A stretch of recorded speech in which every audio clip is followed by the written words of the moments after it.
Sometimes a man's pride is all he has left, and sometimes that's exactly what someone wants to break.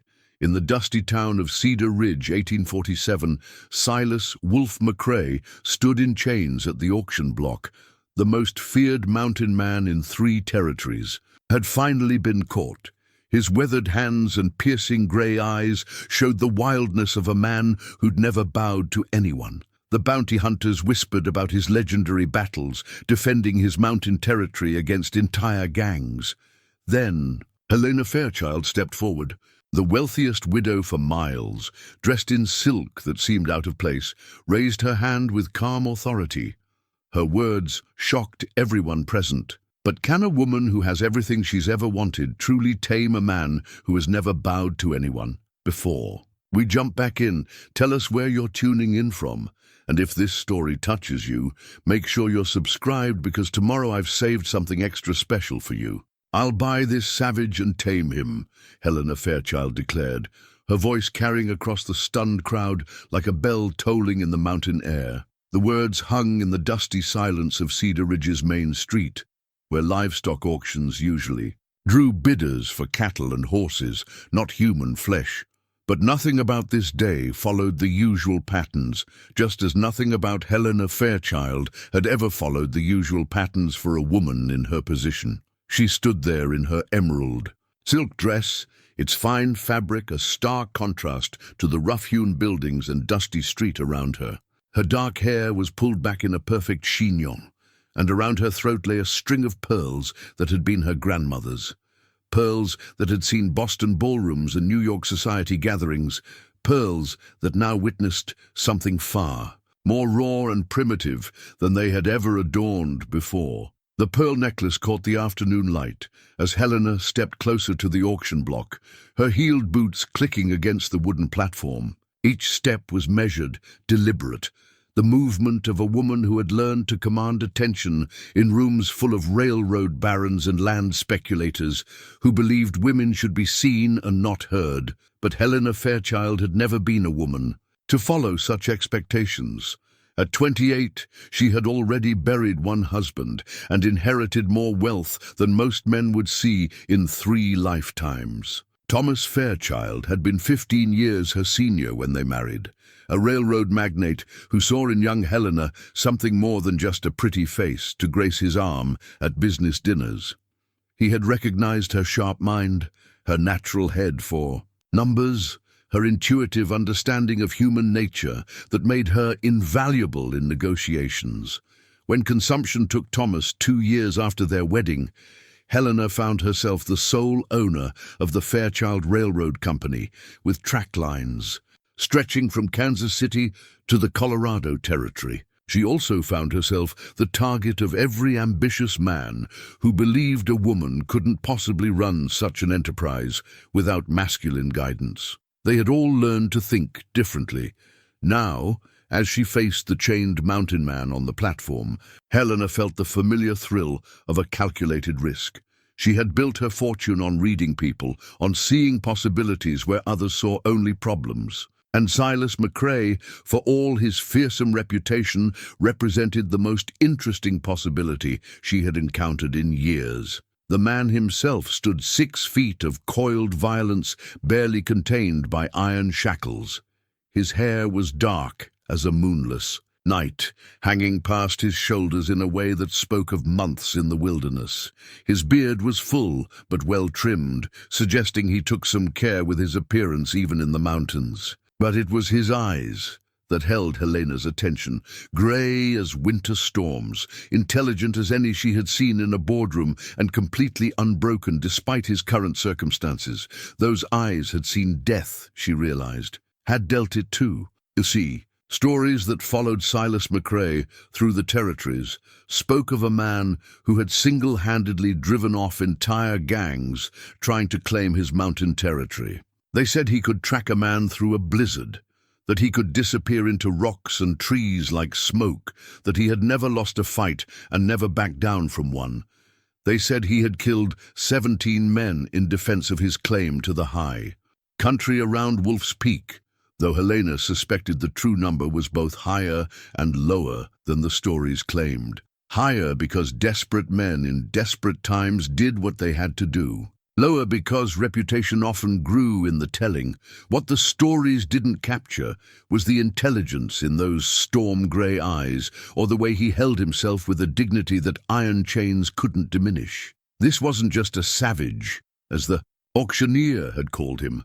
This was a man who had chosen the wilderness over civilization, who had carved out a kingdom in the high country and defended it against all comers. Helena understood that choice. She had done much the same thing, in her own way. "Ma'am," the auctioneer stammered, clearly uncertain how to proceed. "This here's a dangerous man.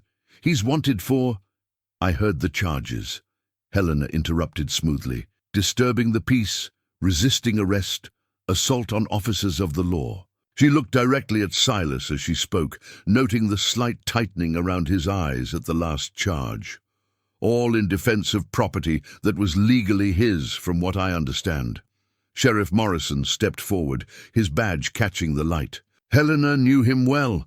He had been one of Thomas's poker partners and had always treated her with the careful respect due a wealthy widow. "Mrs. Fairchild, with all due respect, this man is bound for trial in Denver City.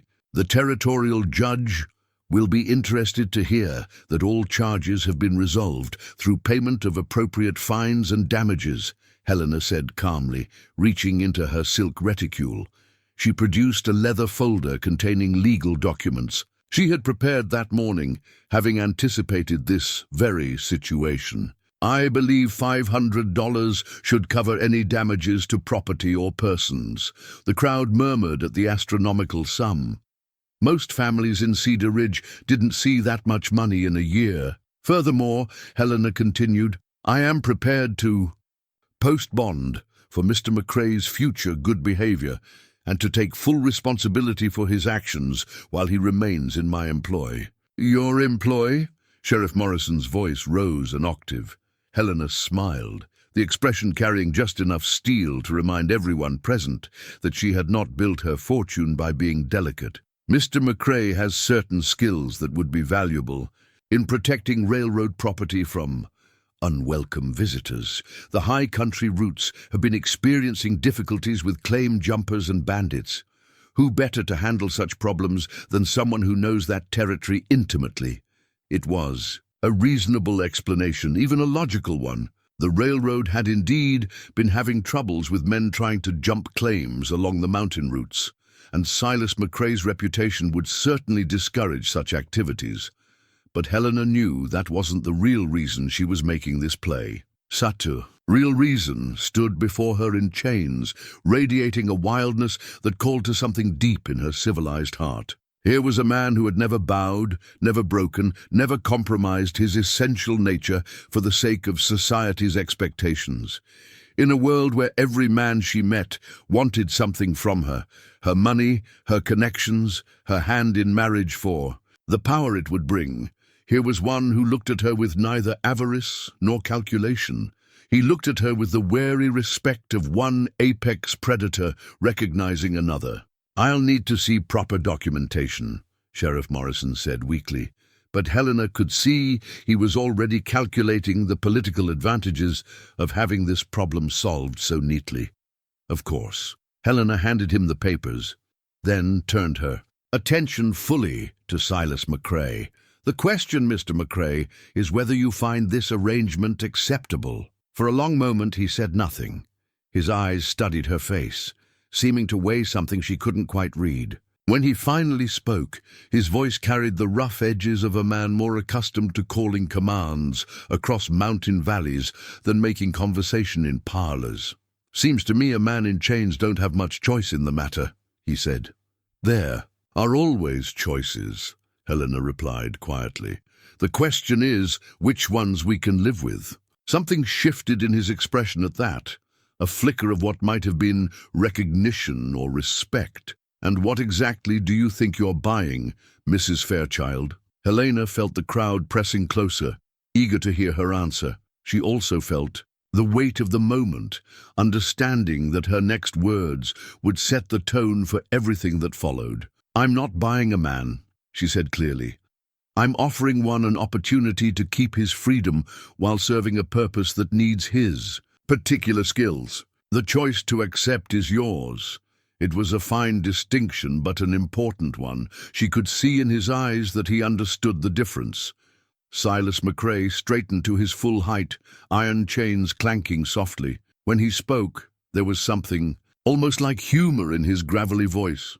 "Well then, Mrs. Fairchild," he said, "I reckon we might just have ourselves a deal." The ride to Helena's estate passed in careful silence, broken only by the rhythmic clatter of iron-shod wheels over the dusty road that wound through the foothills. Silas sat opposite Helena in her well-appointed carriage, his wrists still bound but now by rope instead of iron shackles. She had insisted on that small dignity, much to Sheriff Morrison's reluctance. Through the carriage windows, Silas watched the landscape change from the rough buildings of Cedar Ridge to rolling grassland dotted with stands of aspen and pine. This was still his country, though at its gentler edges. Up there, beyond the visible peaks, lay his true home, the high meadows and rocky crags where a man could go days without seeing another human soul. His buckskin jacket, worn soft from years in the mountains, carried the scent of wood smoke and pine needles. Helena had allowed him to keep it despite the sheriff's suggestion that he be provided with proper clothing. The jacket was more than mere clothing to Silas. It was his connection to everything he was losing with each mile that carried him further from his mountain territory. "You're thinking of running," Helena observed quietly. Silas turned from the window to study her face. She sat with perfect posture, her hands folded over the silk of her dress, but her dark eyes were sharp with intelligence. "What makes you say that?" "The way you're cataloguing landmarks, measuring distances. You're planning the best route back to your mountains."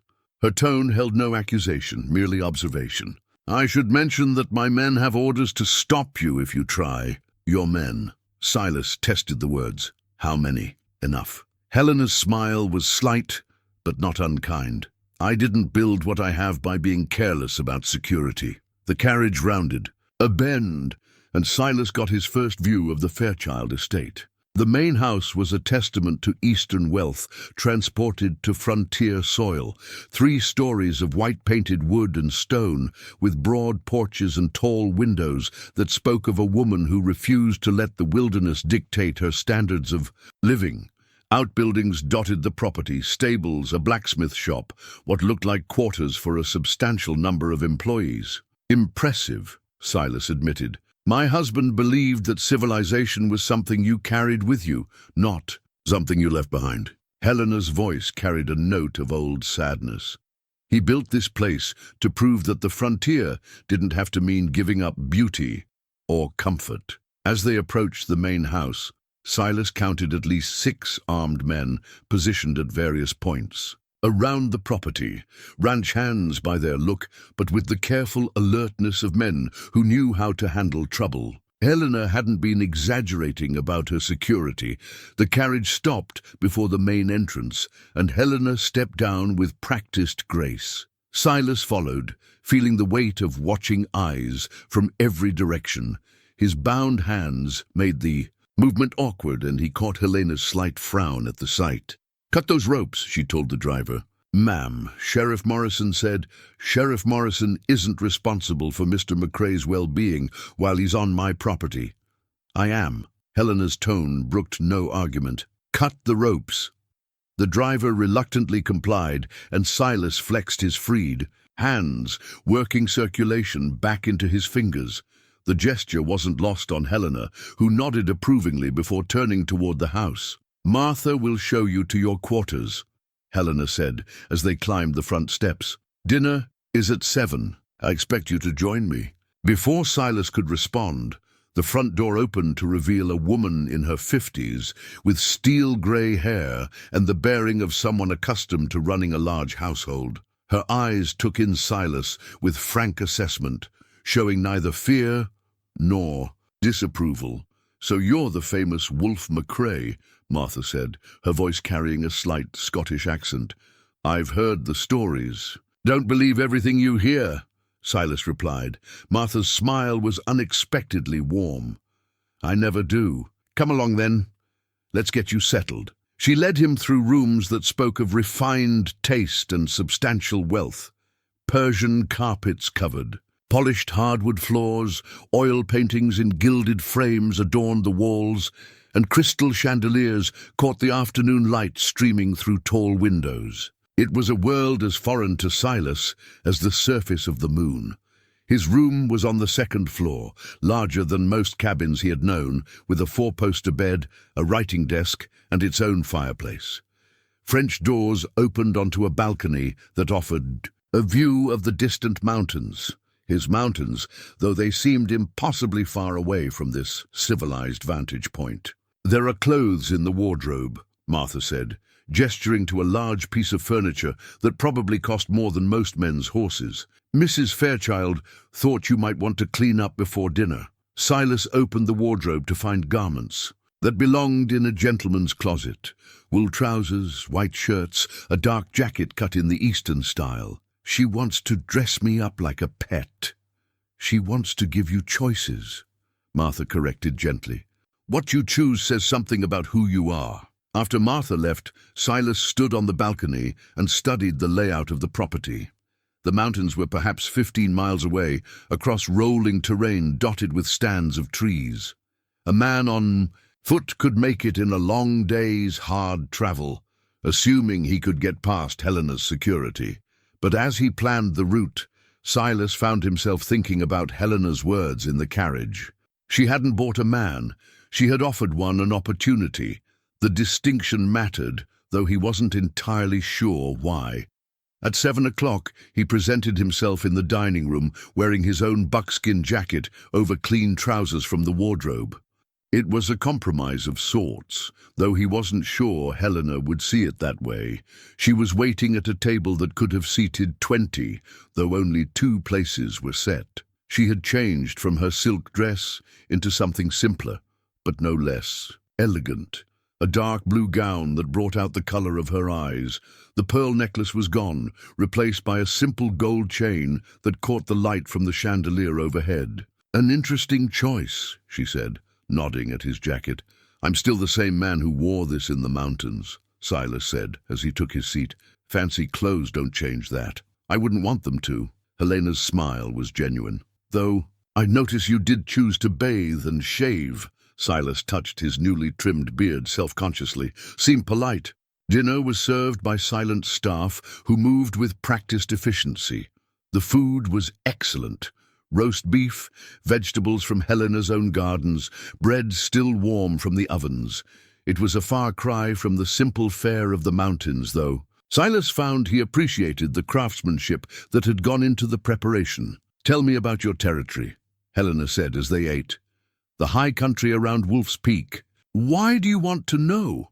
"Because it's part of who you are, and because understanding that might help me understand why you chose it over this." She gestured at the elegant dining room around them. Silas considered his words carefully. "In the mountains, a man's worth isn't measured by what he owns or who his family was.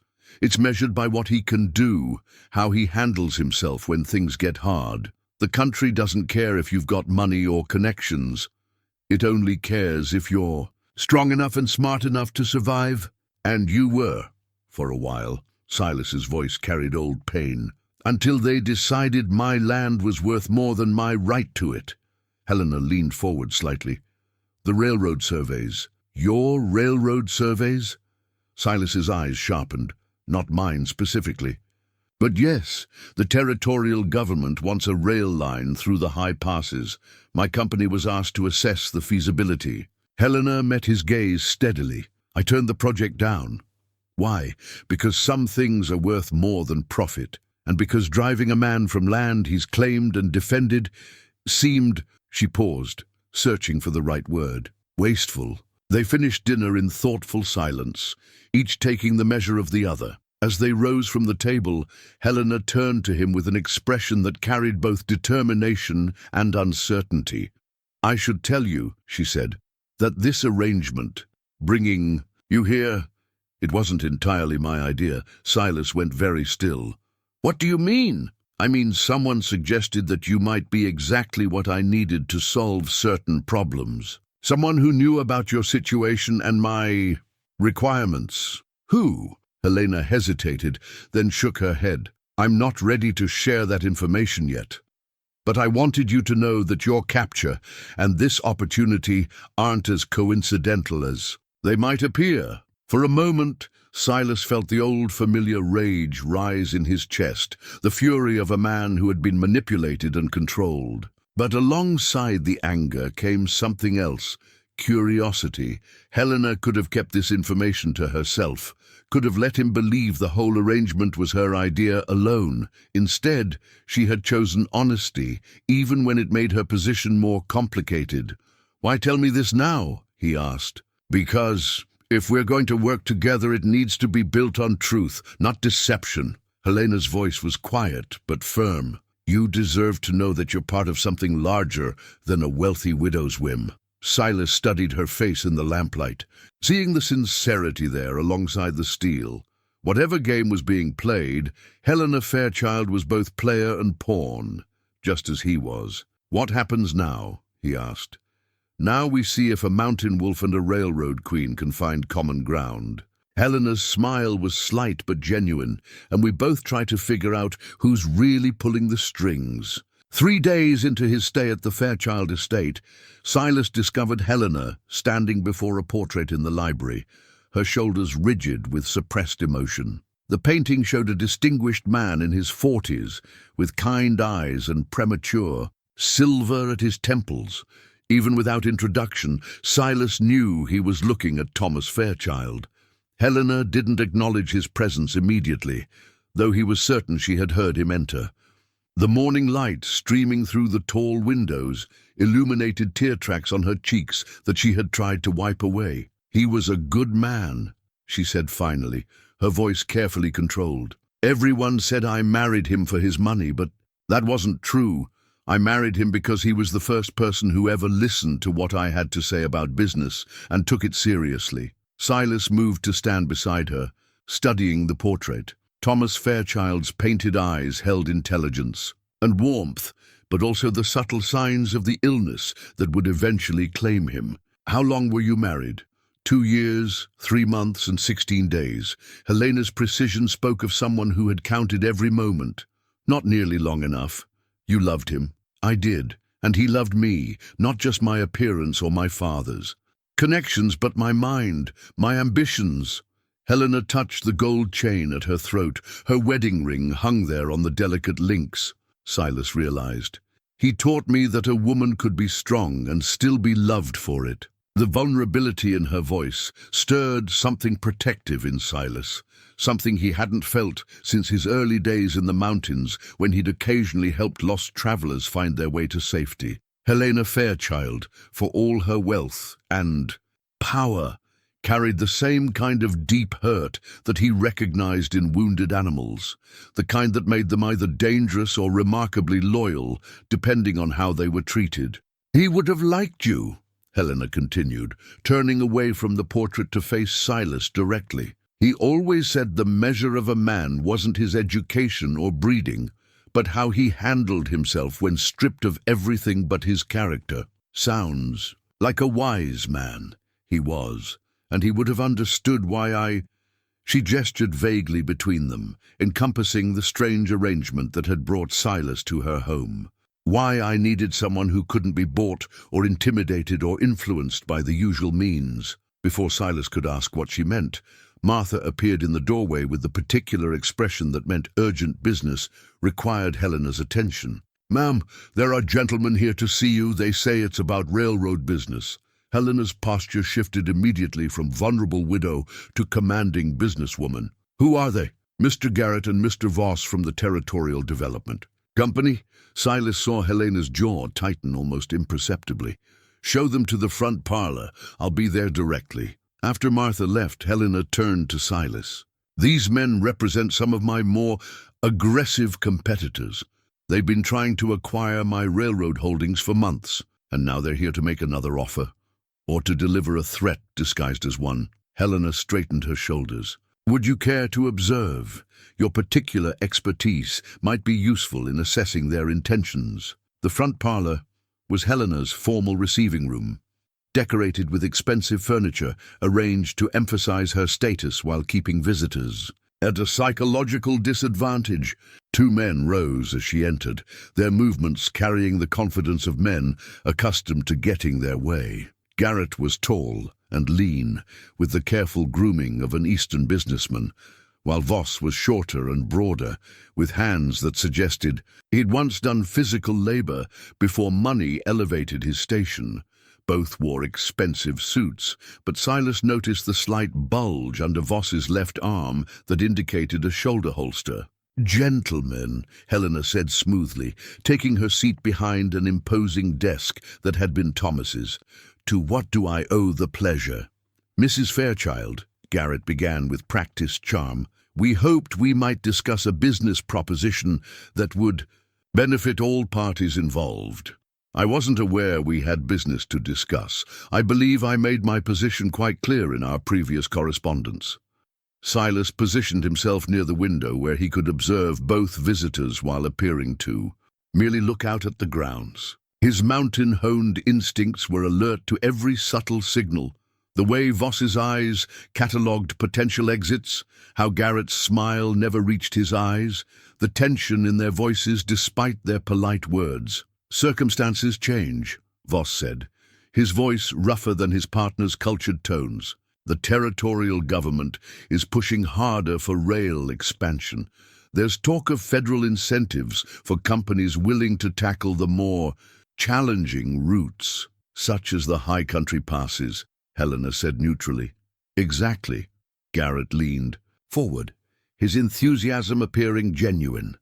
"Your company has the expertise and resources to make such a project profitable, but it would require significant capital investment, more than any single enterprise could reasonably handle alone, which is where you come in, I assume. A partnership, Mrs. Fairchild?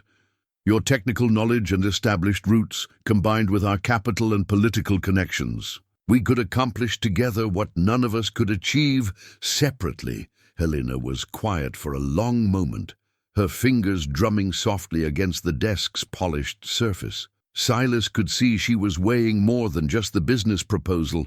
She was calculating the men themselves, their true motivations, the threats hidden beneath their reasonable words. "And if I prefer to maintain independence in my business operations?" Voss's smile was less pleasant than his partner's. "Independence is a luxury, Mrs. Fairchild, especially for someone in your unique position." The threat was subtle, but unmistakable, and Silas saw Helena's eyes flash with anger before she controlled her expression. "My position? A woman running a railroad empire," Garrett said smoothly, shooting his partner a warning look. "It's admirable, truly, but it also makes you vulnerable to those who might question your judgment or your ability to handle the rougher aspects of frontier business. The territorial legislature is full of men who believe women shouldn't be involved in such enterprises," Voss added. "If certain questions were raised about your management decisions, your fitness to hold such responsibilities." Helena's voice remained level, but Silas could see the tension in her shoulders. "Are you threatening me, gentlemen?" "Merely pointing out realities," Garrett said. "Realities that partnership with us could help you navigate more successfully." From his position by the window, Silas caught sight of movement in the distance, riders approaching at a pace that suggested urgency rather than casual visit. Helena noticed his alert posture and followed his gaze. "It appears we have more visitors," she said calmly. "Perhaps we should continue this discussion another time." Garrett and Voss exchanged glances, clearly frustrated that their pressure tactics were being interrupted. "Of course," Garrett said, rising from his chair. "But Mrs. Fairchild, I hope you'll give serious consideration to our proposal. These opportunities don't remain available indefinitely." After the men left, Helena remained seated at her desk, her hands clasped tightly in front of her. The approaching riders had proved to be ranch hands returning from routine business, but their arrival had provided a convenient excuse to end an uncomfortable conversation. "You handled that well," Silas observed. Did I?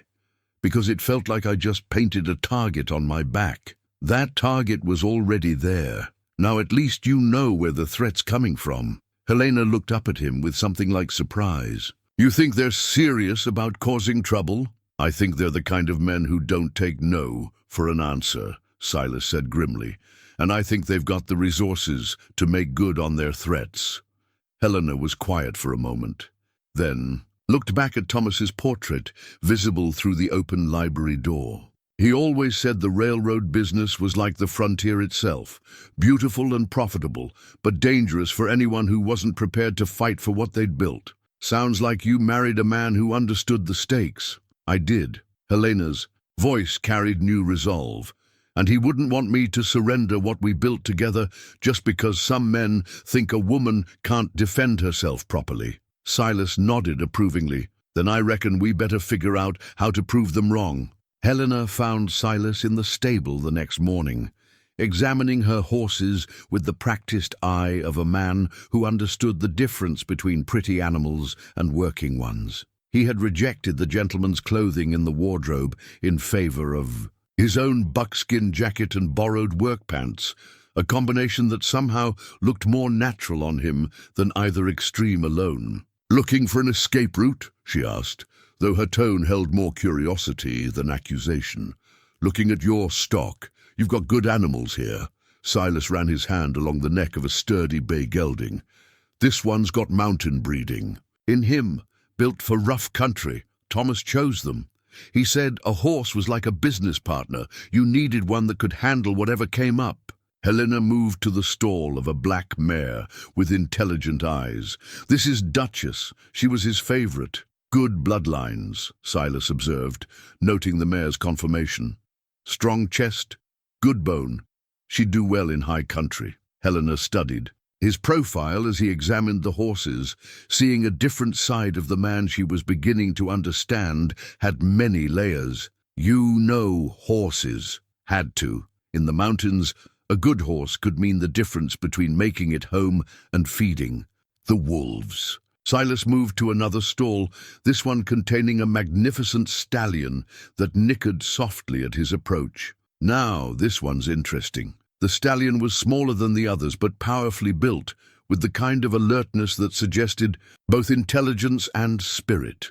Around his neck hung a beaded halter that was clearly native work, intricate patterns in blue and white that spoke of careful craftsmanship.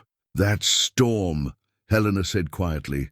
I found him 3 years ago, half dead from wounds. Someone had been using him for fighting, from the scars on his shoulders and flanks. Silas examined the stallion more closely, noting the faded marks of old injuries alongside newer evidence of careful tending. Someone took time to heal him proper.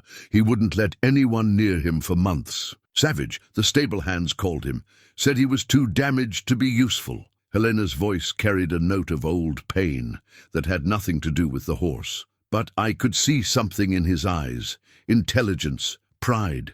He wasn't broken, just careful about who he trusted. The parallel wasn't lost on Silas, and he found himself looking at Helena with new understanding.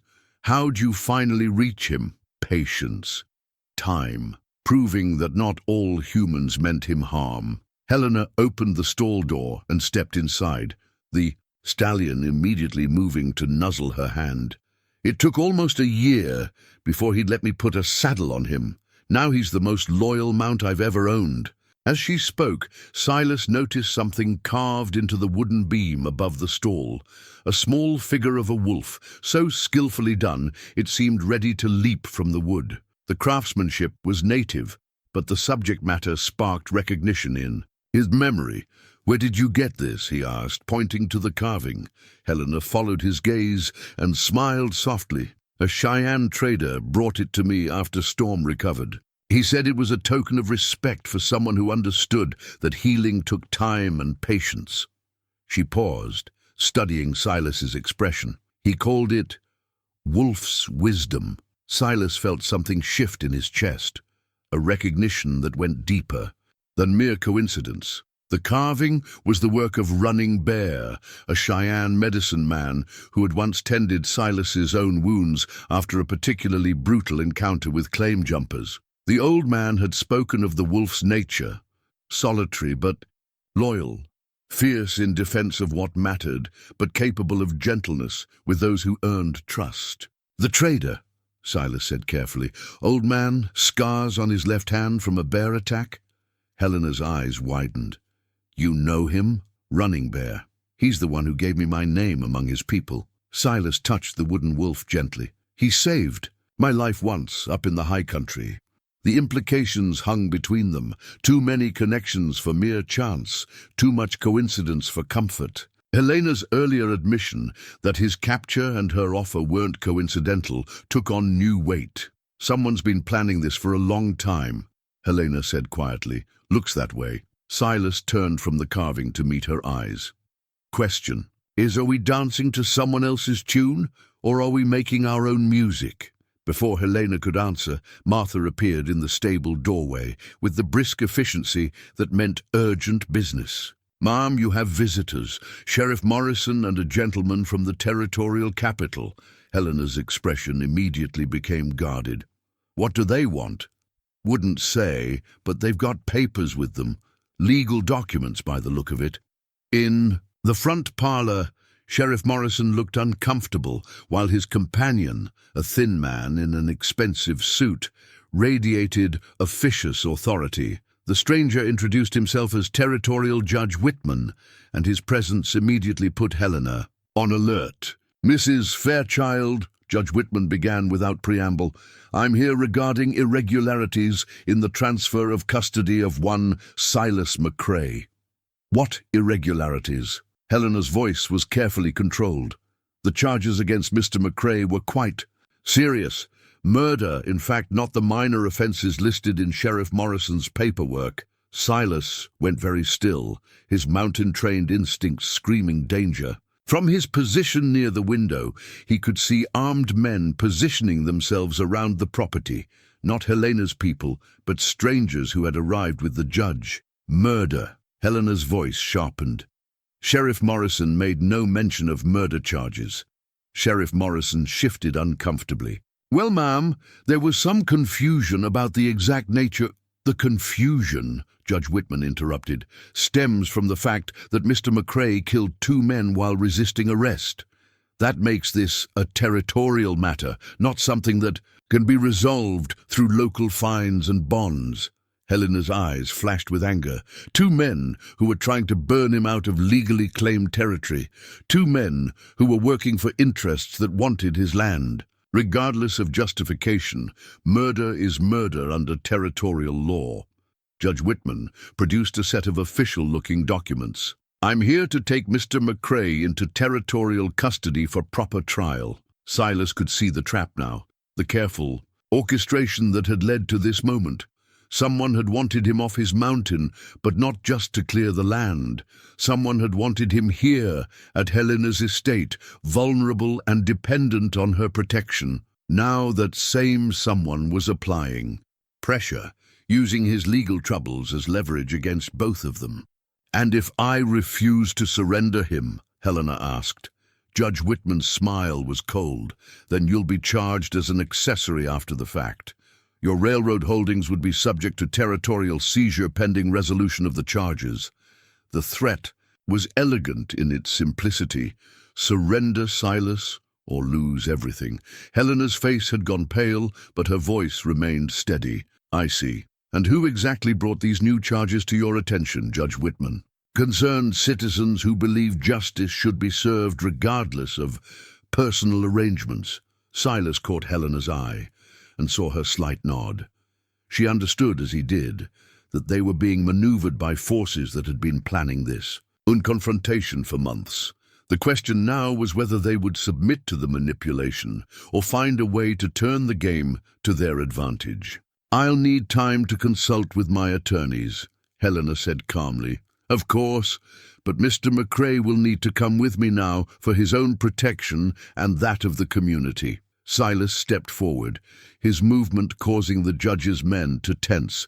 Visibly, Seems to me, he said quietly, that there's been a lot of confusion about a lot of things lately. Might be worth figuring out who's been spreading all this confusion before anyone goes anywhere. Judge Whitman's eyes narrowed. Are you resisting lawful authority, Mr. McCrae? I'm asking questions. In my experience, when folks get nervous about questions, it usually means they've got something to hide. The standoff stretched taut as a bowstring, with Helena's future and Silas's life hanging in the balance of the next few moments. The tension in Helena's parlor broke when Martha appeared in the doorway with a silver tray bearing an official-looking envelope. Her timing was so perfect that Silas suspected she had been listening from the hallway, waiting for the right moment to interrupt. "Pardon me, ma'am," Martha said with studied innocence, "but this just arrived by special courier from Denver City. The rider said it was urgent legal business." Helena accepted the envelope with steady hands, though Silas could see the slight tremor in her fingers as she broke the official seal. Her eyes scanned the contents quickly, and he watched as genuine surprise crossed her features. "Well," she said quietly, "this is interesting." Judge Whitman shifted impatiently. "Mrs. Fairchild, we really must—" "Judge Whitman," Helena interrupted, her voice carrying new authority, "I'm afraid there's been a development. This is a telegram from the territorial governor's office. It seems that the charges against Mr. McCrae have been reconsidered. Reconsidered. The judge's face flushed. "On what grounds?"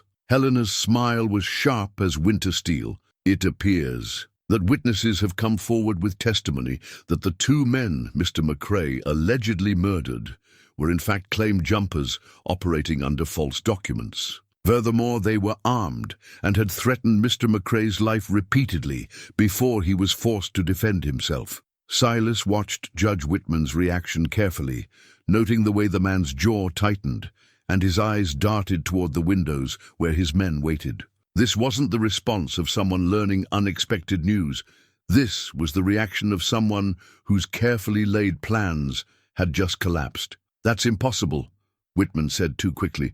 "Those witnesses would have come forward at the time." "Would they?" Helena's voice was deceptively mild. "Two Cheyenne hunters who saw the entire incident, in a territory where native testimony is rarely considered reliable by local law enforcement."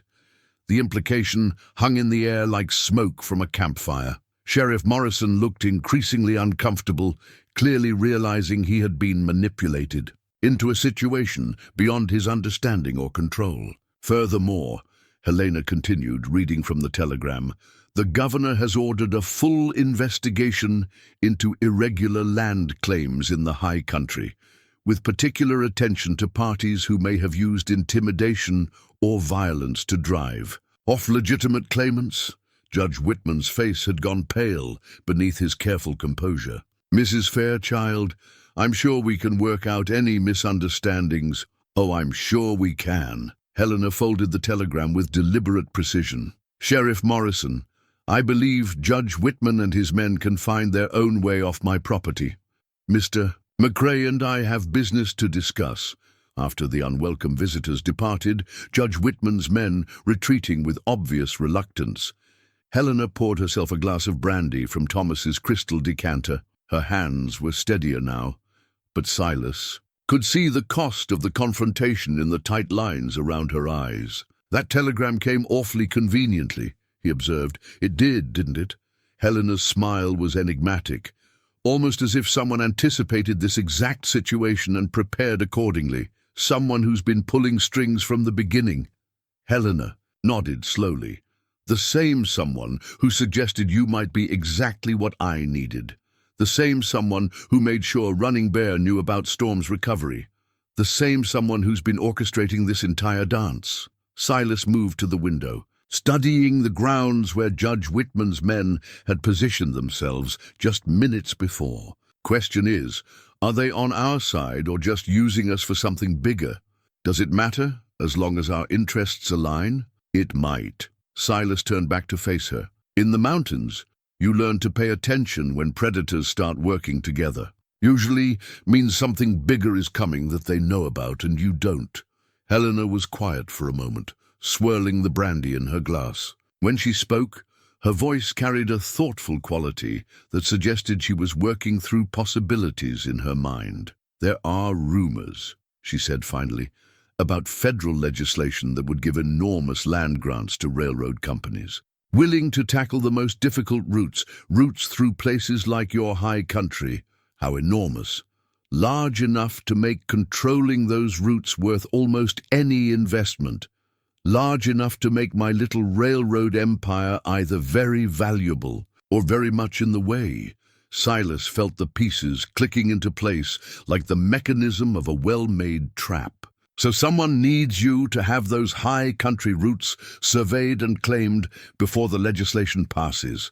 But they also need someone who can handle the kind of resistance that comes with trying to build through territory that men have died defending, and someone who understands the people and the land well enough to negotiate, rather than simply steamroll over everything in the way." Helena met his eyes. "Someone like the Wolf of the High Country, who's respected by both the territorial government and the Cheyenne who use those hunting grounds." Except that man was quite happy staying in his mountains and had no interest in helping anyone build railroads through them. Helena's smile was rueful, so he had to be motivated to see the situation differently. The audacity of the manipulation was almost impressive.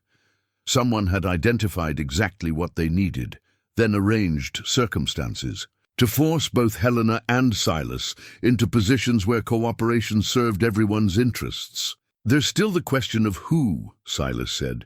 "Who has the connections to influence territorial judges, arrange convenient telegrams, and orchestrate something this complex?" Before Helena could answer, Martha appeared again, this time carrying a calling card on a silver tray. "Ma'am," she said with the particular tone that meant important company, "there's a gentleman here to see you. Says he represents certain federal interests and that you'll want to hear what he has to say." Helena and Silas exchanged glances. The timing was too perfect to be coincidental. Someone had been waiting for Judge Whitman's gambit to fail before making their next move. "Show him in," Helena said. The man who entered the parlor was perhaps 50, with silver hair and the bearing of someone accustomed to wielding significant power behind the scenes. His suit was expensive but understated, and his eyes held the sharp intelligence of a chess master, several moves ahead of his opponents. "Mrs. Fairchild, Mr. McCrae," he said with a slight bow. "My name is Harrison Webb.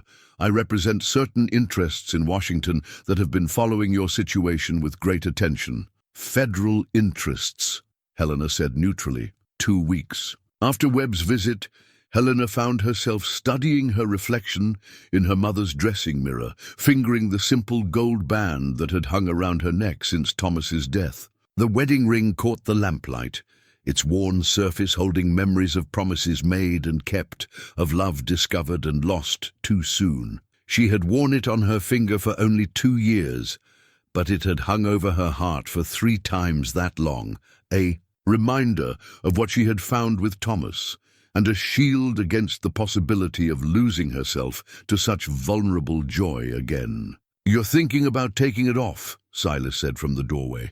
Helena didn't startle at his voice. She had grown accustomed to his ability to move silently through the house, appearing and disappearing like the mountain ghost he had once been. "What makes you say that? The way you're holding it, like you're trying to decide if it belongs there anymore." He entered the room with the careful respect of a man who understood he was being allowed into sacred space. "It's how I used to hold my father's hunting knife after he died. Couldn't decide if keeping it honored his memory or trapped me in it." Helena turned from the mirror to face him, the wedding ring still caught between her fingers. "What did you decide?" "That he gave it to me to use, not to hide away, that the best way to honor what he taught me was to live by it, not just remember it." Silas's gray eyes were gentle but direct. "What do you think Thomas would want for you?" The question hit deeper than Helena had expected, bringing tears she had thought long since shed. "He would want me to be happy, to find love again if I could, to build something new, instead of just protecting what we had together. And what do you want?" Helena looked down at the ring. then back at Silas's weathered face, seeing in his eyes the same careful hope she felt growing in her own heart. "I want to stop being afraid of losing something precious by never allowing myself to have it." She lifted the chain over her head and set it carefully in the small wooden box that had been her mother's, closing the lid with a soft click that seemed to echo through the quiet room. The gold band was still precious, still a treasure, but no longer a barrier. "Helena," Silas said quietly, and she heard in her name something she hadn't heard since Thomas's voice fell silent. The sound of a man who saw her not as a possession to be won or a problem to be solved, but as a woman worth cherishing for exactly who she was. When he kissed her, it was with the reverence of a man who understood the gift he was being offered, and the careful passion of someone who had learned that the most precious things in life were also the most fragile. Later, as they sat together on the balcony outside her room, watching the stars appear over the distant mountains, Helena felt a peace she hadn't known since Thomas's death. But alongside the contentment came a familiar fear, the knowledge that happiness made you vulnerable, that love gave your enemies the perfect weapon to use against you. "You're thinking about Webb's offer," Silas said, his arm tightening slightly. Around her shoulders, among other things, Helena leaned into his warmth, drawing comfort from his solid presence. "I keep wondering if this, us, is part of what he planned, or if we've managed to create something that belongs only to us." "Does it matter? It might. If someone engineered our feelings as carefully as they engineered our meeting, then how do we know what's real and what's manipulation?" Silas was quiet for a long moment, his gaze fixed on the stars above the peaks he had once called home. "In the mountains," he said finally, "you learn to tell the difference between a trail that's been made by natural forces and one that's been deliberately created. Both might lead where you need to go, but knowing which is which tells you something important about what you might find at the end. And which kind of trail do you think this is?" "I think someone created the circumstances that brought us together. But I think what's grown between us is as natural and real as anything I've ever known." He turned to look at her, his eyes holding the steady certainty that had first drawn her to him. "The question isn't whether someone planned for us to find each other. It's whether what we've found is worth protecting." Before Helena could answer, they heard the sound of horses approaching the estate at a pace that suggested urgency. In the distance, she could make out several riders, their movements coordinated in a way that spoke of military or quasi-military training. "That's not a social visit," Silas observed, his body already shifting into the alert readiness that had kept him alive in hostile territory. They made their way downstairs to find Martha lighting lamps in the front hall while armed men took positions around the property's perimeter. Helena's own security force was responding with practiced efficiency, but she could see the tension in their movements. "Ma'am," Martha said as they appeared, "riders approaching under a flag of truce. The lead man says he has business with both of you." Through the front windows, Helena could see a small group of horsemen silhouetted against the night sky. The leader carried something white tied to a rifle barrel, the promised flag of truce, but the others were clearly armed and ready for trouble. "Light the porch lamps," Helena instructed. "Let's see what they want." The leader, who dismounted and approached the front steps, was a man Helena recognized from wanted posters in the territorial newspapers. Jake Morrison, the sheriff's brother and one of the most successful claim jumpers operating in the high country. His presence here, under a flag of truce, could only mean serious trouble. "Mrs. Fairchild," Morrison called from the bottom of the steps, his voice carrying the rough confidence of a man accustomed to taking what he wanted through force. "We need to talk." "About what?" Helena replied from the safety of her porch. Silas, a silent presence at her side. "About a business proposition that affects both your railroad interests and McCrae's mountain territory." Morrison's eyes fixed on Silas with unmistakable recognition and hostility. about what happens when federal backing gets withdrawn from certain projects and local interests have to take matters into their own hands. Helena felt a chill that had nothing to do with the night air. Are you saying Webb's offer has been rescinded? Morrison's smile was unpleasant. I'm saying that powerful men in Washington have decided that your approach to territorial development is too slow and too expensive. They've authorized more direct methods, such as clearing troublesome claimants out of valuable territory by whatever means necessary, such as making sure railroad routes go to companies that understand how business really works on the frontier. Silas stepped forward, his movement causing Morrison's men to shift restlessly in their saddles. And if we don't agree to step aside quietly, then you'll discover that accidents happen to people who stand in the way of progress. Fires mostly, railroad accidents. Sometimes folks just disappear into the mountains and never come back. The threat was as clear as mountain air, and Helena felt her own anger rising to match the dangerous stillness she could sense in Silas. These men represented everything she and Thomas had fought against in building their railroad empire. The brutal, short-sighted approach that valued quick profit over sustainable development. I see, she said calmly.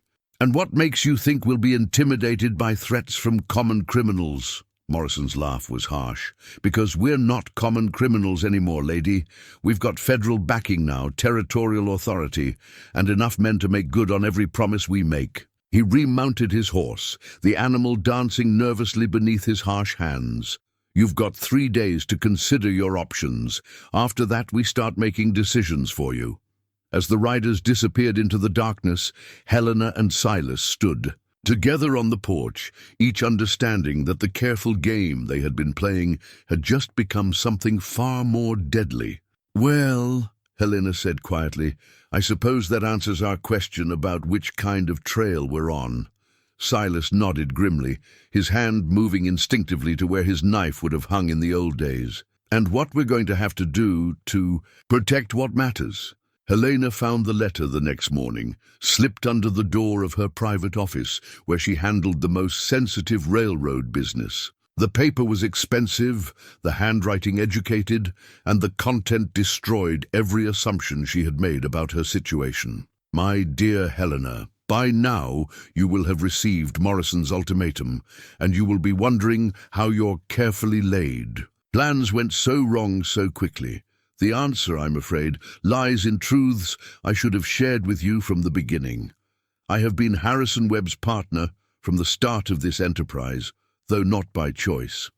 3 years ago, certain irregularities in railroad contracts came to federal attention, irregularities that could have cost me everything I had built. Webb offered an alternative: serve as his agent in a complex negotiation involving territorial development, or face prosecution that would destroy not only my business, but my reputation. I chose cooperation, believing I could serve both his interests and yours. I was wrong.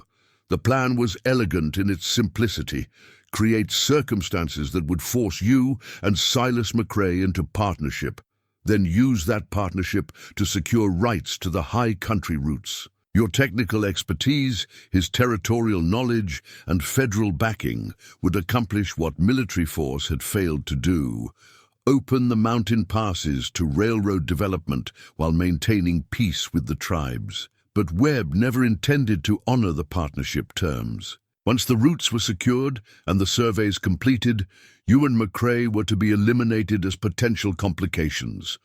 Morrison and his men were always the final solution, waiting in the wings until your usefulness ended. I arranged McCrae's capture, suggested your purchase of him at auction, and facilitated every coincidental meeting that brought you together.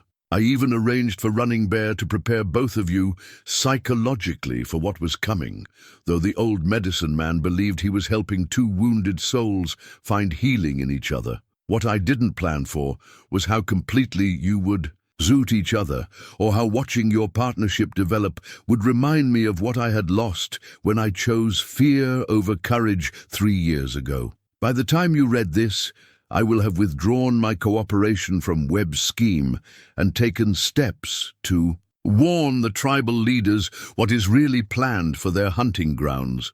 Morrison's 3-day ultimatum is designed to flush you into the open, where his men can finish what the legal manipulations started. Webb believes he controls all the variables, but he doesn't know about the weapons cache I've been building in, the cave system beneath Wolf's Peak, or about the agreement I've negotiated with the Cheyenne war leader Black Hawk to defend the high country if necessary.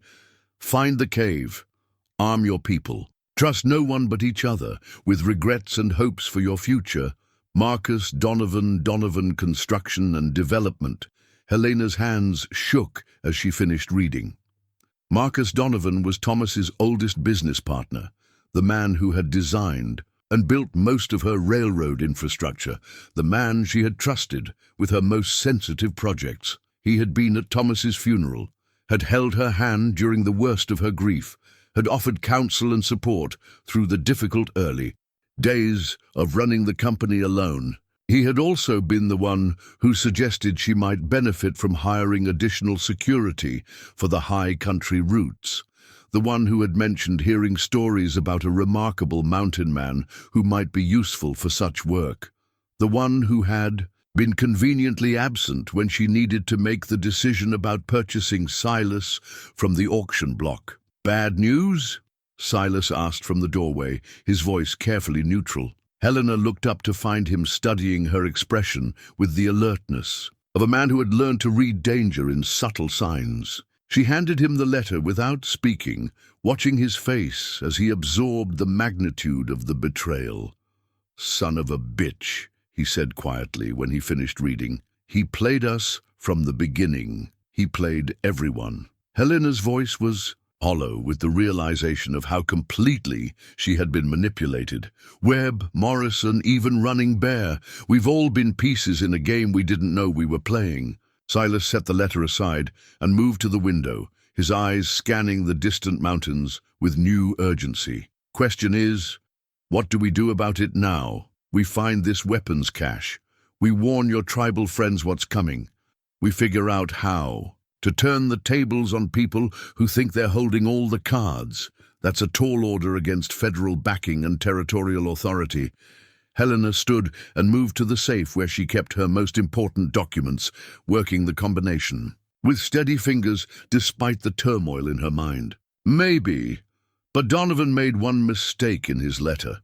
"What's that?" "He assumed I built this railroad empire by playing fair with people who didn't deserve it." Helena removed a leather portfolio from the safe, its contents representing years of careful preparation for exactly this kind of betrayal. Thomas always said that in frontier business you needed 2 sets of books, one for the territorial authorities and one that showed what was really happening. Silas raised an eyebrow as Helena spread documents across her desk. "You've been keeping records of everything, every illegal land grab, every bribed official, every accident that cleared the way for development projects, including detailed documentation of Morrison's activities and Webb's federal connections." Helena's smile was sharp as winter wind. "I may have been played, but I wasn't naive." "What good does that do us if they control the territorial government?" "They control the territorial government. They don't control the Federal Oversight Committee that's been investigating corruption in Western development projects." Helena produced a thick folder marked with official seals. "I've been corresponding with them for months, providing information about irregularities I've observed in competitive bidding and land allocation."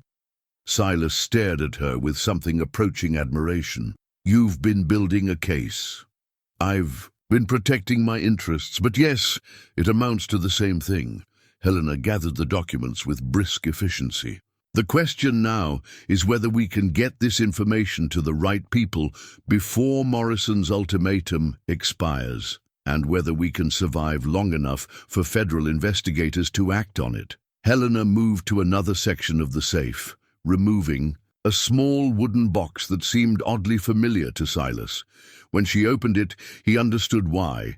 Inside lay a pearl-handled derringer, its small size making it perfect for concealment, but no less deadly for its delicate appearance.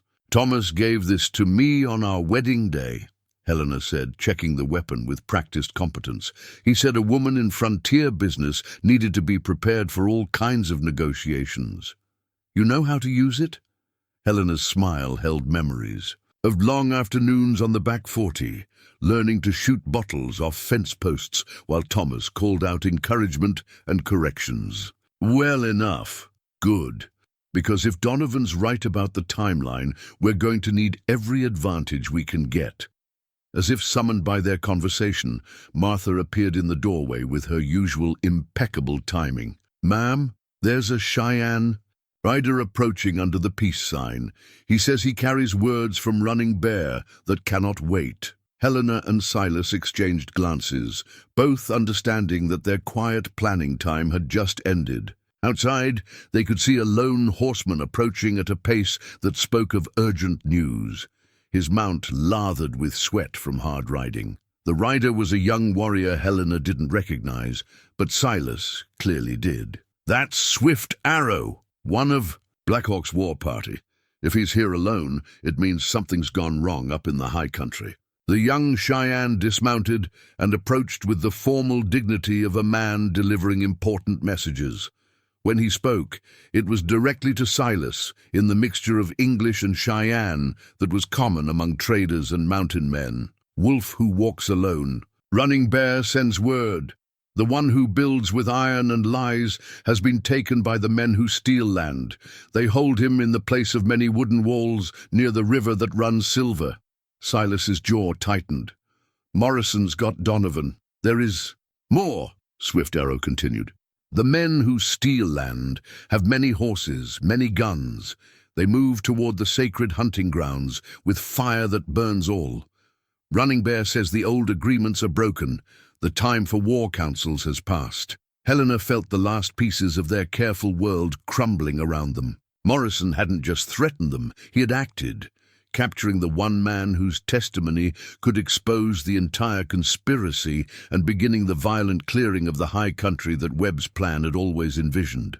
"How long do we have?" she asked. Swift Arrow's expression was grim. "The sun dies 3 times, then the burning begins. 3 days. Morrison's ultimatum wasn't a negotiating position.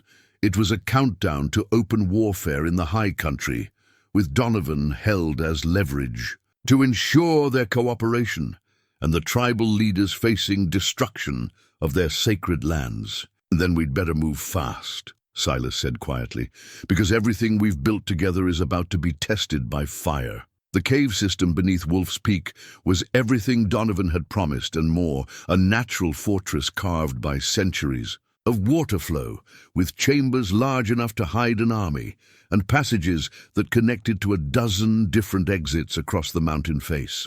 More importantly, it contained enough weapons and ammunition to outfit 50 men for sustained fighting. Donovan wasn't just preparing for trouble, Silas observed, examining cases of rifles and boxes of ammunition stacked with military precision. He was preparing for war.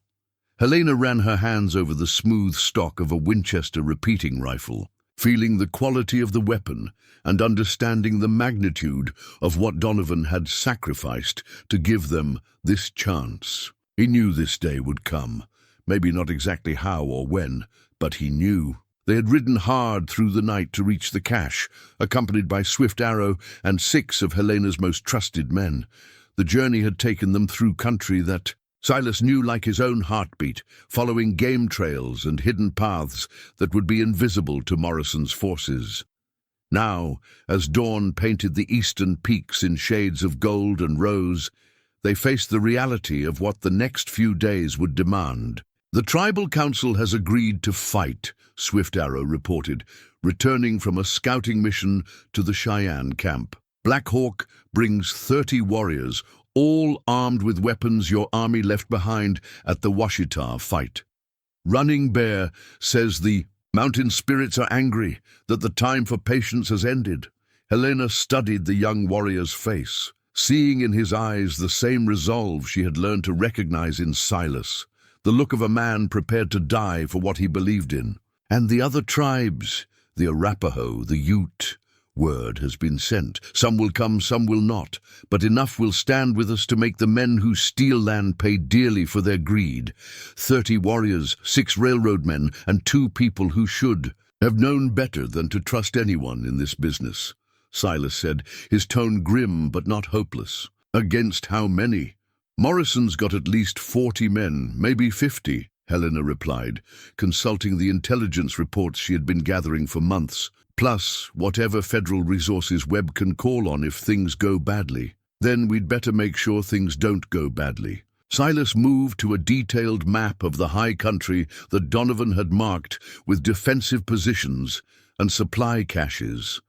His finger traced routes and elevations with the practiced eye of a man who had learned warfare in the unforgiving school of territorial disputes. Morrison's strength is numbers and firepower, he said thoughtfully.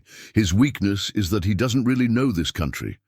He's used to operating in settled areas where superior force guarantees victory and our advantages. We know every rock, every tree, every stream for 50 miles.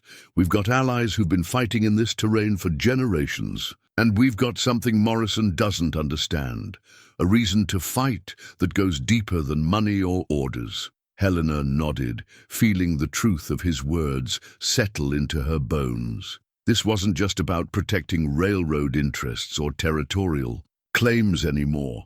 This was about preserving a way of life, about honoring the memory of those who had built something worth defending, about proving that love and loyalty could triumph over greed and manipulation. There's something else, she said quietly, removing a leather pouch from her saddlebags.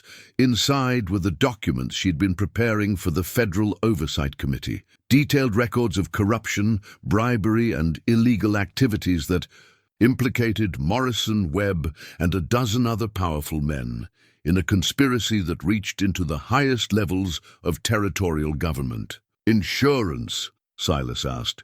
Better, justice. Helena's smile was sharp with anticipation. I've sent copies to 3 different federal agencies, along with instructions that if anything happens to us, the information should be released immediately.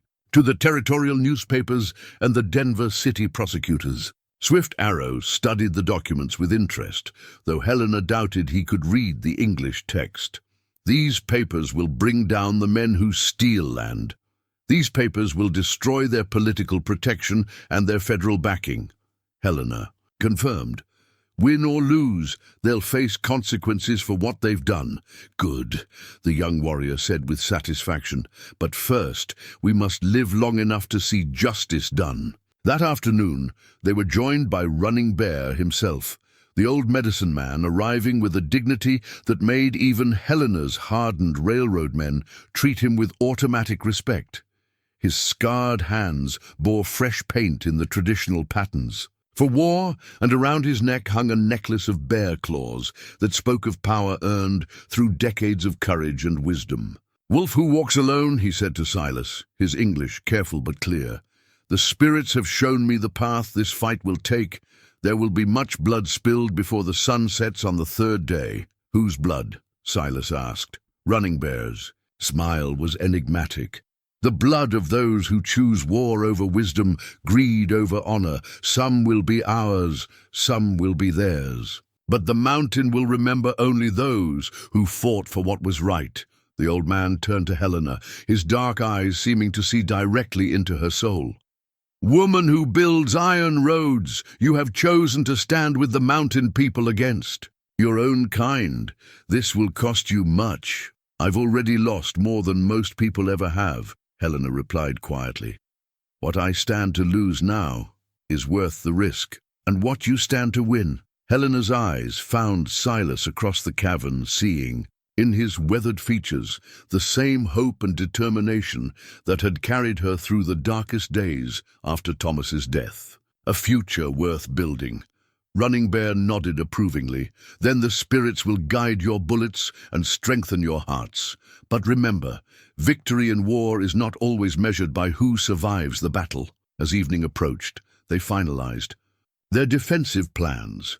Morrison's forces would likely approach through the main pass, following the route that offered the easiest access for horses and supply wagons. Silas and the Cheyenne warriors would harass them from the high ground, using hit-and-run tactics to slow their advance and force them into predetermined killing zones. Helena would coordinate the defense from a command position that offered both protection and clear lines of communication with all units. Her railroad experience had taught her the importance of logistics and timing, lessons that applied as much to warfare as to business operations. "The key is making them think we're weaker than we are," Silas explained to the assembled defenders. "Let them get confident, let them spread out, then hit them hard when they're not expecting it."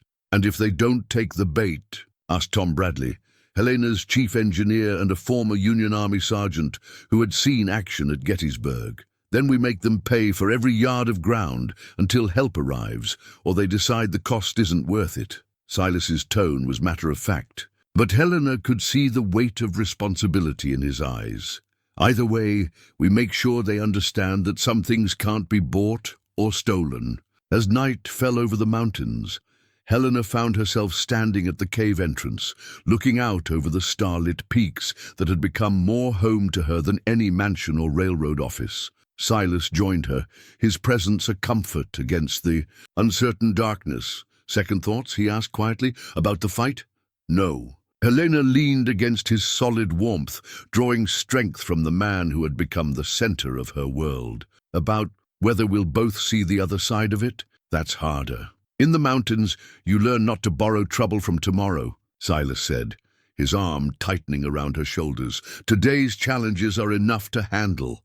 And if tomorrow doesn't come for one of us?" Silas was quiet for a long moment, his gaze fixed on the distant stars. "Then we make sure today counts for something, that what we built together means something, even if we're not both here to see how it ends." Helena turned in his arms, seeing in his weathered features the face of the man who had taught her that strength and gentleness weren't opposites, that love could be both fierce and tender, that some things were worth any sacrifice to protect. "I love you," she said simply, the words carrying all the weight of promises made and risks accepted. "I love you too," he replied, his voice rough with emotion. "Whatever happens tomorrow, that's real, that's ours." They stood together in the mountain darkness, two people who had found something precious in the midst of chaos and manipulation, holding tight to what they had built while preparing to defend it against forces that measured everything in terms of profit and loss. In the distance, they could see the flicker of campfires where Morrison's forces were gathering for their assault on the high country. Tomorrow would bring violence and pain, victory or defeat, life or death. But tonight they had each other and the knowledge that they had chosen to stand for something worth defending. "Whatever else happens," Helena said softly, "we gave them a fight they'll remember." Silas's smile was visible in the starlight, carrying all the fierce joy of a man who had found his place in the world and the courage to defend it. "Damn right we did," he said, and his voice carried the promise of morning thunder in the mountains. The attack came at dawn, just as Silas had predicted, with Morrison's forces advancing through the main pass in a formation that spoke of military training, but not mountain warfare experience. From his position on the high ledge, Silas could count 43 men, well-armed and confident, moving toward what they believed would be an easy victory over a handful of railroad workers and tribal warriors. They were about to learn the cost of underestimating mountain folk. Helena crouched beside the narrow cave opening that served as their command post, her pearl-handled derringer steady in her hands despite the magnitude of what was unfolding below. Through field glasses borrowed from Tom Bradley, she watched Morrison himself riding at the head of the column, his face set with the grim determination of a man who had confused brutality with strength for so long that he no longer knew the difference. "First group's entering the Narrows now," she whispered to Swift Arrow, who would relay the information to the Cheyenne warriors positioned throughout the rocky maze of the upper pass. The young warrior nodded, and disappeared with the silent grace of his people, leaving Helena alone with her thoughts and the weight of command. She had planned railroad construction through hostile territory, had coordinated supply lines across hundreds of miles of frontier, but this was different. This was about protecting everything that mattered most: the land, the people, and the love she had found in the most unlikely of circumstances. The first shots came from the eastern ridge, where Black Hawk and his warriors had positioned themselves to create crossfire that would trap Morrison's advance guard in a killing zone of rock and lead. The sharp crack of rifle fire echoed off the canyon walls, followed immediately by the surprised shouts of men who had expected easy targets and found themselves facing skilled marksmen with generations of territorial knowledge. Now, Helena called, and Tom Bradley triggered the first of Donovan's prepared charges. The explosion sent a cascade of boulders thundering down the slope, effectively blocking the main pass behind Morrison's lead elements. The sound echoed through the mountains like the voice of the peaks themselves, rejecting these unwelcome invaders. Helena felt a surge of fierce satisfaction as she watched Morrison's confident advance dissolve into confusion and desperate scrambling for cover. Black Hawk's boys got 6 of them clean, Silas reported, appearing at Helena's side with his hunting knife gleaming in the morning light. Morrison's trying to regroup, but he's caught between the rockfall and our eastern positions like a bear. In a trap. Our casualties? None yet, but they're bringing up their best marksmen now. The easy part's over. As if summoned by his words, a bullet struck the rock face inches from Helena's head, sending stone chips flying. She ducked reflexively, then immediately raised her field glasses again to spot the shooter's position. Sniper on the southern rim. She called to Bradley, who swung his rifle toward the indicated target and fired twice in rapid succession. The distant figure toppled from his perch, tumbling down the rocky slope in a shower of loose stones. The battle settled into a deadly rhythm of advance and retreat, shot and countershot, as Morrison's numerical superiority met the defensive. Advantages of prepared positions and intimate knowledge of every rock and crevice. Helena found herself thinking of Thomas, wondering what her gentle husband would have made of his refined wife, directing a mountain war with the same precision she had once brought to railroad logistics and dinner party arrangements. The thought brought not sadness but strength.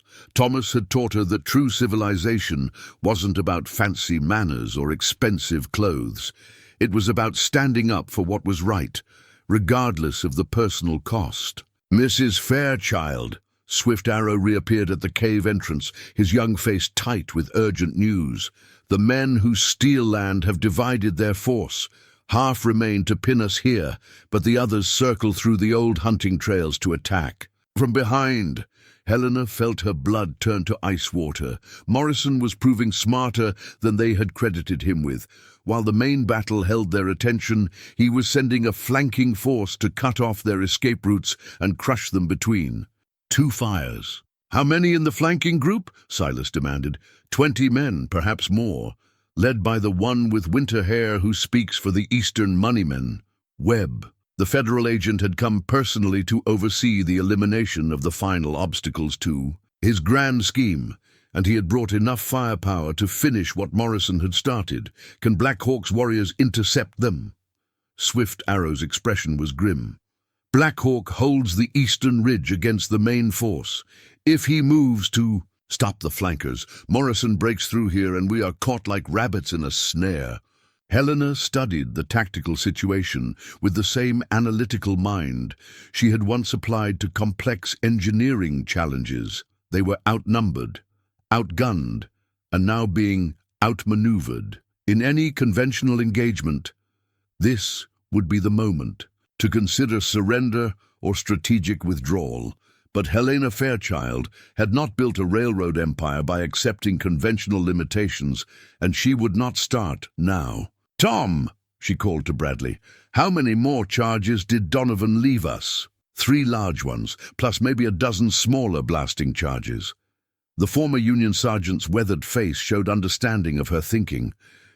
"But if we use them all, here, We'll have nothing held back for final defensive positions. We won't need final positions if Webb's force gets behind us." Helena checked her derringer, ensuring both barrels were loaded with the deadly precision Thomas had taught her. During their long afternoons practicing on the back 40, "Silas, can you and Swift Arrow get word to Running Bear? Tell him it's time for the old medicine man to show these government agents what mountain justice looks like." Silas nodded, understanding passing between them like the wordless communication of people who had learned to trust each other with their very lives. "What about you?" Helena's smile carried all the fierce determination that had carried her through every challenge since Thomas's death. "I'm going to remind Mr. Webb that some railroad women were taught to shoot back." In the distance, the sound of approaching horses echoed off the canyon walls as Webb's flanking force drew closer to their rear positions. Through her field glasses, Helena could see them now. Experienced fighting men moving with the confidence of soldiers who believed they held every advantage. They were about to discover that Helena Fairchild had survived this long in frontier business by being nobody's easy target.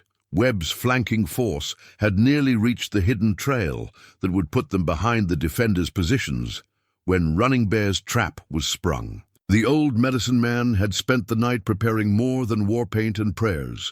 He had positioned his own warriors in the narrow defile that offered the only approach to the rear of the cave system. The sound that echoed through the mountains was unlike anything Helena had heard before. Not the sharp crack of rifle fire, but the deeper, more primal war cries of men fighting for their sacred ground. Webb's confident advance dissolved into chaos as Cheyenne warriors seemed to materialize from the very rocks, their traditional weapons proving devastatingly effective in close-quarters combat. "The old fox still has teeth," Silas observed with grim satisfaction, watching through field glasses as Webb's men found themselves trapped in the killing ground Running Bear had chosen for them. But the diversion, successful as it was, had cost them precious time and attention. Morrison had used the opportunity to reorganize his main force, and now his men were advancing again, using disciplined fire and movement tactics to close the distance to the defenders' positions. Helena could see the inevitability of it now. Superior numbers and professional training would eventually tell, no matter how well they had prepared their defensive positions. The mountain would remember their fight, as Running Bear had promised, but it might also mark their graves. "We need to end this quickly," she told Silas, making the calculation that had served her well in railroad negotiations, but felt different when lives hung in the balance. "Before they can bring up whatever reinforcements Webb arranged." "What are you thinking?" Helena pulled out the deed to Silas's mountain territory that she had carried with her since leaving the estate, the legal documents that represented his choice between the old life of solitary freedom and the new possibility of shared purpose. "I'm thinking it's time to stop playing defense and start making some offensive moves of our own." She stood up from behind the protective rocks, her movement immediately drawing rifle fire from Morrison's positions. But instead of taking cover, she raised her voice to carry across the canyon, her words carrying the authority of a woman who had never learned to back down from a fight. "Morrison, I want to parley!"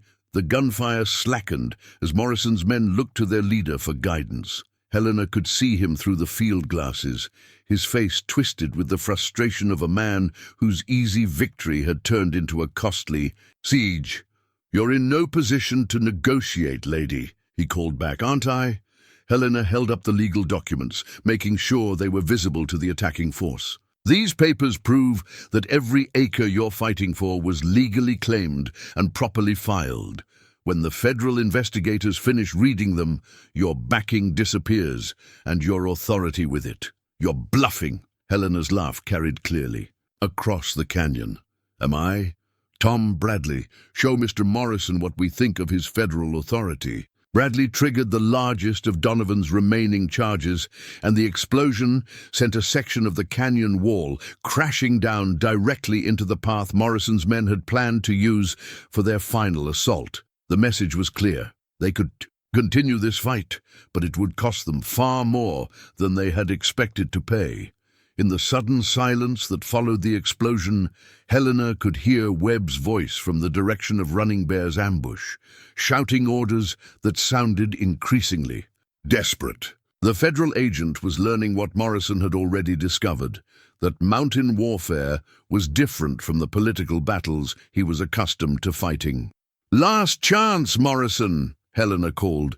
"Take your men and leave, or find out. How expensive it gets when you try to steal from people who know how to fight for what's theirs." For a long moment the canyon held its breath. Then Morrison's voice came back, carrying the harsh edge of a man whose pride wouldn't let him accept defeat even when victory was beyond reach. "You think you've won something here, lady? This is bigger than just you and your mountain man. There are forces at work that will crush you whether I succeed today or not." "Maybe," Helena replied, her voice carrying the calm certainty of a woman who had already counted the cost and decided it was worth paying. "But you won't be around to see it." She raised her derringer, the small weapon seeming almost toy-like in the vastness of the mountain canyon. But when she fired, the shot was placed with the precision Thomas had taught her, and Morrison's hat flew from his head as the bullet passed inches from his skull. The symbolic challenge was clear. Continue this fight, and the next shot would not be a warning. Morrison's response came not in words, but in action, as he gestured for his men to resume their advance. But Helena could see the uncertainty in their movements now, the hesitation that came when men realized their easy mission had become something far more dangerous. "Silas," she said quietly, "it's time." He nodded, understanding passing between them like the wordless communication of people who had learned to trust each other with their lives. This was the moment they had prepared for, the test of everything they had built together. The final charge that would determine whether love and loyalty could triumph over greed and federal authority was about to begin.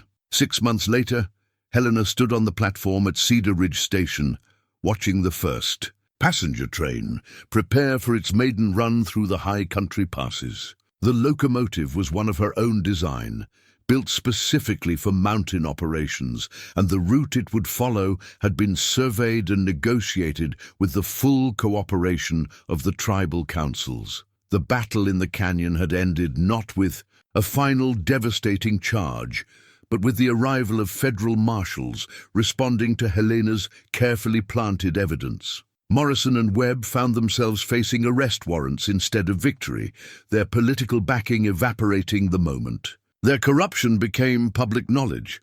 Webb had been taken alive, though badly wounded in Running Bear's ambush. Morrison had chosen to resist arrest and died as violently as he had lived, his body left for the carrion birds in the canyon where his greed had finally caught up with him. The territorial government, faced with undeniable evidence of corruption, reaching into the highest levels, had quickly distanced itself from the failed conspiracy. "You're thinking about that day," Silas observed, joining Helena on the platform. The simple gold wedding band on his left hand caught the morning light, its mate gleaming on Helena's finger as she turned to smile at her husband. "Among other things." Helena leaned into his warmth, still marveling at how natural it felt to have someone who understood her thoughts before she spoke them. "I was remembering how certain I was that we were going to die in those mountains." "We did in a way," Silas said thoughtfully. "The people we were before that fight, they didn't survive. What came out of the canyon was something new." Helena nodded, understanding the truth of his words. The woman who had stood in her parlor 6 months ago, armored in silk and pearls and the protection of Thomas's memory, had been replaced by someone stronger and more complete. The mountain man who had stood in chains, proud but alone, had found that true freedom came not from isolation, but from choosing to stand with someone who valued him for exactly who he was. "Mrs. McCrae," Tom Bradley called from beside the locomotive, his voice carrying the satisfaction of an engineer who had helped build something remarkable. "We're ready for the inaugural run." Helena smiled at the title she was still getting accustomed to. She had kept the Fairchild name for business purposes, but in her heart she was Helena McCrae now, part of a partnership that had proved stronger than federal manipulation and territorial corruption. The passenger car was filled with dignitaries and investors, territorial officials who had been carefully vetted for their lack of connection to the failed conspiracy. But Helena's eyes found the faces that mattered most: Running Bear and Black Hawk, representing the tribal councils that had agreed to allow the railroad passage through their hunting grounds in exchange for guaranteed hunting rights and a share of the profits from passenger service. Marcus Donovan sat near the front of the car, his left arm still in a sling from wounds suffered during Morrison's captivity, but his eyes bright with the satisfaction of a man who had found redemption in helping others find happiness. He had confessed everything to the federal investigators, providing testimony that sealed the case against the remaining conspirators. "I never thanked you properly," Helena said to him as they settled into their seats for the journey. "For which part? The manipulation, the betrayal, or the weapons cache?" Helena's smile was gentle. "For the courage to choose what was right over what was safe. For understanding that some things are worth more than political expedience." Donovan nodded, his expression serious. "Thomas would have been proud of what you built here, both the railroad and—" He gestured subtly toward Silas, who was speaking, with Black Hawk in the mixture of English and Cheyenne that had become the common language of their business partnerships. "He would have liked Silas," Helena said with certainty. "He always said that the measure of a man wasn't his education or breeding, but how he handled himself when stripped of everything but his character. And how does your mountain man measure? By that standard." Helena watched her husband laugh at something Black Hawk had said, seeing in his weathered features the same strength and gentleness that had first drawn her to him in the dusty street of Cedar Ridge. "He's everything Thomas hoped I would find when I was ready to love again." The train began to move with a gentle lurch, carrying its passengers toward the high country that had become the symbol of what could be accomplished when different peoples chose cooperation over conflict. Through the windows, Helena could see the peaks that had once seemed impossibly remote, now connected to the broader world by rails and agreements built on mutual respect rather than conquest. As they climbed toward the first mountain pass, Helena felt Silas's hand cover hers, his fingers intertwining with the natural ease of long practice. The wedding band he wore had been fashioned from gold taken from his own mountain claims, not because they needed the money, but because he wanted their marriage to be built from something he had earned through his own efforts. "Any regrets?" he asked quietly. Helena considered the question seriously, thinking of the civilized world she had left behind, the society expectations she had abandoned, the safe path she had rejected in favor of this uncertain but infinitely more rewarding journey. "Only one," she said finally. "I regret that it took chains and manipulation to bring us together, instead of us finding each other naturally." Silas's smile was warm with understanding. "Maybe we did find each other naturally. Maybe all that scheming and planning just cleared away the obstacles that were keeping us apart." Helena laughed, the sound carrying joy and promise as the train carried them higher into the mountains they both called home. Trust a mountain man to find the wisdom in being manipulated by federal agents and territorial conspirators. Trust a railroad woman to turn a kidnapping into a profitable business venture. Outside the windows, the high country spread before them in all its rugged beauty, peaks and valleys, streams and meadows, the homeland they had fought to protect, and would spend their lives developing with the care it deserved. Below them, the rails gleamed in the mountain sunlight, carrying the promise of connection without conquest, progress without destruction. Helena McCrae leaned against her husband's shoulder and watched their future unfold 1 mile of track at a time, knowing that sometimes the most precious things in life came from the courage to fight for what mattered, and the wisdom to recognize love when it appeared in chains.